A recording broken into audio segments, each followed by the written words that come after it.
can you see through the light, Julie? And it's retaining its shape. Just slap it on for Slap everyone on else. Buona domenica. It is Sunday and generally we have a Sunday roast, but it is my birthday meal, so I have decided to Italianize a British Sunday roast. I will be cooking a pork loin today, but I want to stuff it. And I'll start with some herbs. I've got some rosemary, a couple of leaves of sage and some parsley. And using my knife, I'm chopping them very finely. Medium-sized clove of garlic, little pinch of salt, not a lot, some pepper. Oh yes, we don't normally have this in a British Sunday roast. There's no lemon involved normally, unless it's in a lemon meringue pie. So this is half a lemon I've got here, and I'm just peeling off the zest, or some of it anyway, to give it a little bit of a lemony flavour. And oomph. Goes nicely with your apron too. This is scamorza cheese, which I've got left over, and I'm gonna use it because it's lovely and smoky, but you can use any cheese you like. You can use mozzarella, you can use cheddar or Edam, Gouda, whatever you like. But I'm not going to use it all, that's too much, and I'll chop it into little cubes and manageable pieces. I'll pick everything up and put it in a bowl. Parmesan cheese, couple of the 6 spoons, and 1 egg. And my very last ingredient is going to be a couple of the 6 spoons of breadcrumbs. If you are on a low-carb diet, like some of my followers, you can skip the breadcrumbs, but if you wanted to add something else, you could put some spinach instead. That would be perfectly okay as well. And mix everything together. And this is perfect, just the consistency that I'm looking for. Perfect. This is a pork loin, but also you can use pork leg if you like. This is a couple of kilos, by the way. Ensure your knife is nice and sharp. And this is the fun part. I will be inserting my knife 4 times on each side, all the way to the end. Not so they're joining up, you're not cutting any Yes, yes I am. I'm actually going so. round once I've done my 4 sides, and I'll go on like a circle, and I'll turn my meat rather than the knife until I get all the way through. I don't think my nanny would have been too impressed with this. Classic roast all the way from my grandparents. Ironically, this is something that my mum taught me. She used to do it a lot with joint of beef, but generally a butcher would have done it for her, whereas actually I do it clearly myself. So you can actually do the same with beef as well. If I now place the meat on the base here, and I'll go in with a knife and have a look where it comes out. And as I often say, you don't have to be a surgeon when you're doing things like this, but quite clearly, you know, roughly, I know where the circle is going to be, so I'll do the same on this side. And by pushing the meat, it should just come out from the other side. Such elegance. There it is, look, it's all coming out. Then you can go back in with a knife and do some turning up if you like. And using your hands, just scoop meat out until you get a lovely hole. And here it is. Can you see through the light, Julie? I can, yes, I can see the Wonderful. gold through, Perfect. yes, wow. Put this over here for the time being. And I'm not chopping into tiny little pieces the meat that came out from my joint. Back to my breadcrumbs mix, and I'll pick up my minced meat and add it to the mix and mix it together. It might be easy actually to use your hands. Wonderful, it looks absolutely perfect. Back to my joint, and I'll stuff it until I get as much as I can from this side. I'll turn it around, and I'll do exactly the same from the other side. And don't be shy, just push it as hard as you can so that it is nice and compacted inside. The more it's compacted, the better, because once we then carve it, you'll be able to see the inside, which will be lovely and full of meat, of course. Little olive oil, and I'll use my hands to ensure that I cover the entire surface. Little salt, same on the other side, and some pepper, both at the bottom and the top. We have company today, everyone. Templeton the tortoise. Olive oil in a saucepan. I'm making sure that the edges are nice and flat, and I'll start by sealing them off. You'll find that your meat will get stuck to the bottom of your pan, so I'm going to use a spatula to go underneath and do the other side. And I'll repeat the same movement, and I'll do the bottom next. And I'll leave it to brown for about 30 seconds on each side, so I'm not turning it on one of the other side. This will seal the meat, and I will retain all of the juices inside while it cooks in the oven. Top next. Obviously you need to keep your hob on a fairly high setting, otherwise it will not sizzle. So I've got at the moment on number 8 out of 9, so nearly maximum. And that's it, all sides are done. A little olive oil in a roasting tin. And I'll pick up my joint and transfer it here. I've got this lovely base from my joint, and I'm going to add now a full glass of wine to it. I'll turn it up on max, and using my wooden spoon I am going to scratch the surface so that all of this lovely crust is released into the wine. No more than 20 to 30 seconds. You do not want to lose the alcohol from the wine from this process. It's just about getting that base released. I'm making the base for my gravy, or salsetta as you would call it in Italian. So I'm peeling a large carrot first. It's not really an equivalent for gravy, is there? We've tried to explain it over the years and... Yeah. Salsetta will do. Yeah. I will be whizzing this eventually, so I'm not going to get too worried about size, but I'll do in 6 pieces, and I will start adding it to the base of my tin. I'll do the same with a couple of sticks of celery. Ensure that you remove the strings from it, because otherwise you'll find it in your teeth. And again, like I did with the carrots, just small pieces, and I can add them in. And this is a lovely onion from our garden, which Julia has grown with all of her love. Absolutely. Likewise, I'll do it into 4 pieces and add it to the rest. Back to my wine, I'm making sure that I scrape any leftover pieces of pork stuck at the bottom, and I'll pour these inside my tin, followed by a full glass of cold water. 1 last touch of olive oil on top of my pork, and I'll cover this with some tin foil. My fire oven is at temperature 180 degrees. If you've got a normal conventional oven, up it by 20 degrees to 200, and I'll pop it in for 1 hour covered with the tin foil.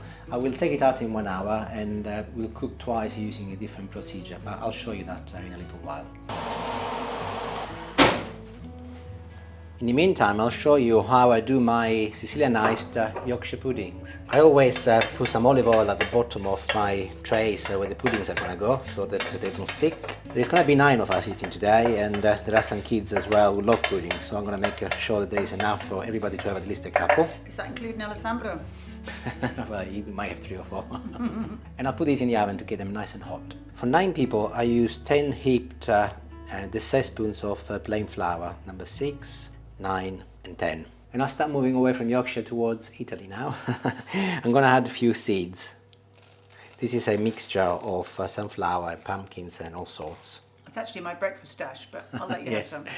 I think of Yorkshire puddings as a bread substitute, so seeds are in bread, so they'll be in Yorkshire puddings. Little salt next, followed by some pepper, and with my whisk I'll just give everything a good first mix. Eggs next. I'll be using 4 eggs as I'm making 10 puddings, so it's roughly 1 egg for 2 puddings. And I'll start with a little water first, and I'll start mixing it with my whisk, just like a normal batter, followed by a splash of milk, just like a normal Yorkshire pudding, and mix it again.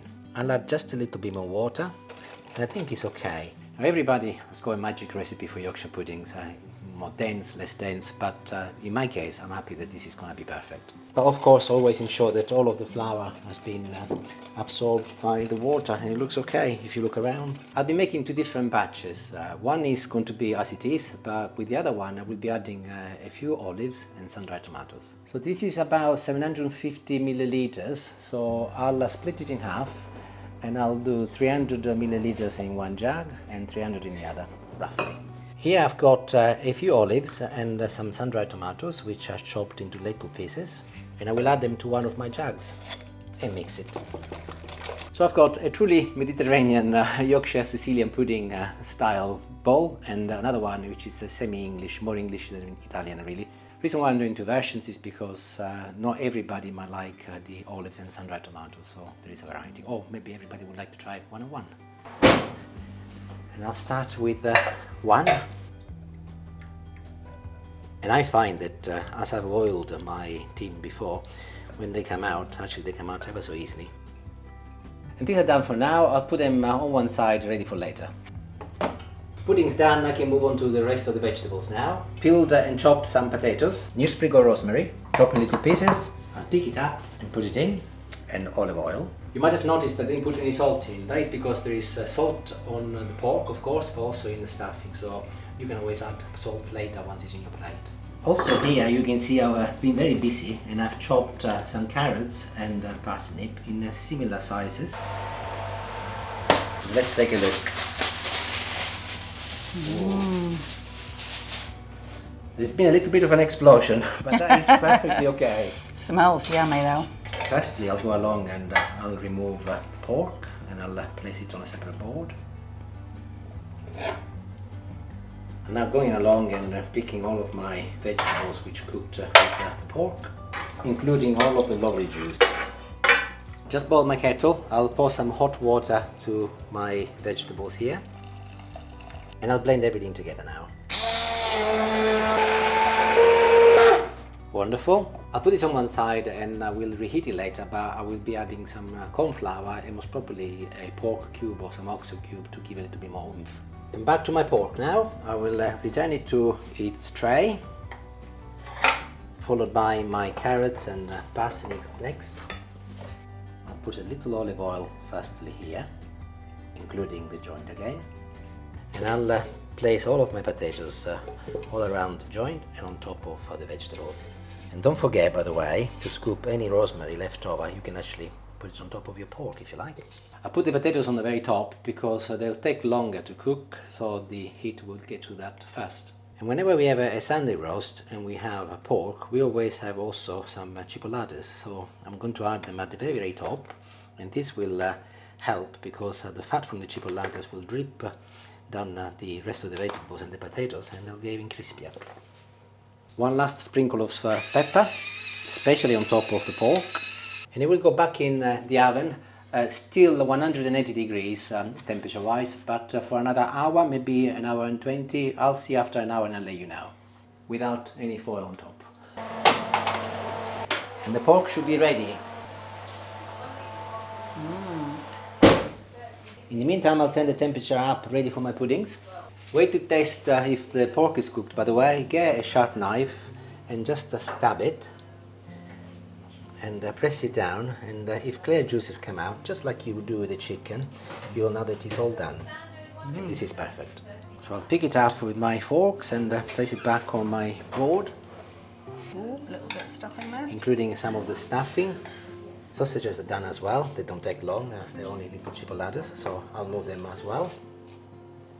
And you have to excuse the background noise, everybody. My family have all just arrived en masse.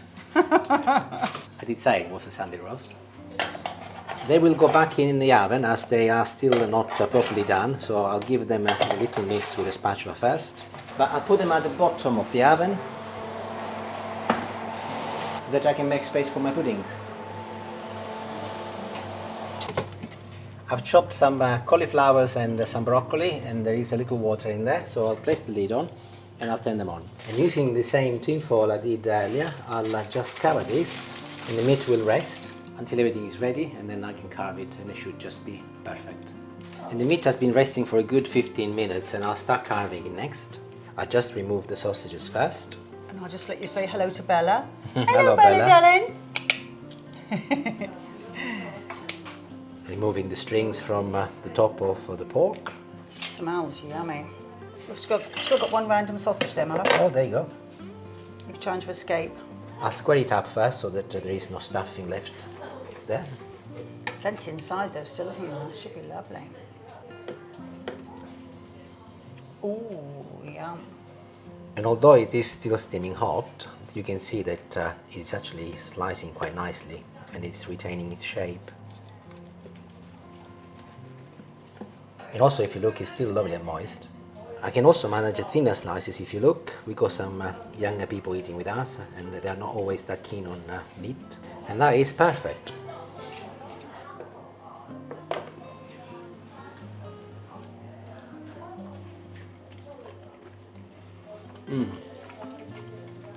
That's absolutely wonderful.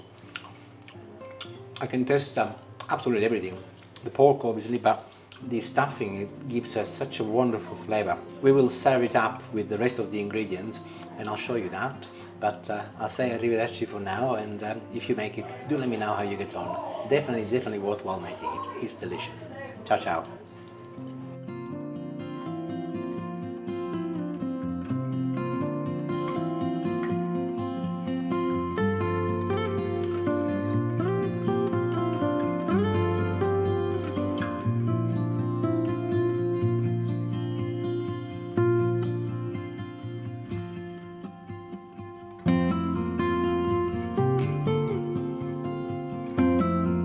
Ciao ciao for now.